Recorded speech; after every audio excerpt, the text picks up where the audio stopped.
अंगणवाडी सेविकांसाठी आली मोठी आनंदाची बातमी. तर राज्य सरकार अंगणवाडी सेविकांना देणार हे 2 मोठे लाभ. पाहूया बातमी खालीलप्रमाणे सविस्तर. तत्पूर्वी चॅनलला अजूनही सबस्क्राईब केले नसेल तर सबस्क्राईब करा, समोरील बेललाही क्लिक करा, म्हणजे असेच नवनवीन लेटेस्ट अपडेट सर्वप्रथम तुमच्यापर्यंत पोहोचतील. तर अंगणवाडी सेविकांसाठी राज्य सरकार मोठी खुशखबर देण्याच्या तयारीत आहे. अंगणवाडी सेविकांनी संप सुरू केल्यानंतर सरकार मोठा निर्णय घेण्याच्या तयारीत असून अंगणवाडी सेविकांना पेन्शन लागू होणार, त्याचसोबत ग्रॅज्युइटीही दिली जाणार असल्याचं समजतंय.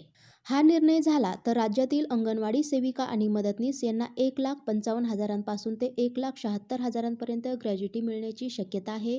राज्यातील 2,00,000 अंगणवाडी सेविकांना आणि मदतनीसांना याचा लाभ मिळणार आहे. राज्यातील अंगणवाडी सेविकांना ग्रॅज्युइटी किती द्यायची यावर निर्णय झाला असून त्यांना पेन्शन किती द्यायची यावरती विभागाची सल्लामसलत सुरू असल्याची माहिती आहे. येत्या मंत्रिमंडळ बैठकीमध्ये महिला आणि बालविकास विभागाचा प्रस्ताव येण्याची दाट शक्यता आहे. तर 2,00,000 अंगणवाडी सेविकांना लाभ मिळणार. राज्यात सध्या 2,00,000 अंगणवाडी सेविका आणि मदतनीस आहेत. त्यापैकी 1,10,000 अंगणवाडी सेविका आणि मदतनीस यांना 90,000 मदतनीस यांना पेन्शन योजना आणि ग्रॅज्युइटीचा लाभ मिळणार आहे. तर अंगणवाडी सेविकांच्या नेमक्या मागण्या काय आहेत पाहूया. सुप्रीम कोर्टाच्या आदेशानुसार शासकीय कर्मचारी घोषित करा. वेतन श्रेणी, ग्रॅज्युइटी, भविष्य निर्वाह निधीसह इतर लाभ द्यावेत. दरमहा 26,000 रुपये मानधन देण्यात यावे. मदतनीसांना 20,000 रुपये मानधन द्या.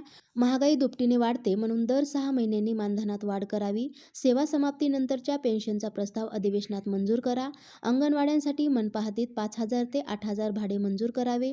आहाराचा दर बालकांसाठी 16,000 तर अतिकुपोषित बालकांसाठी 24,000 करावा.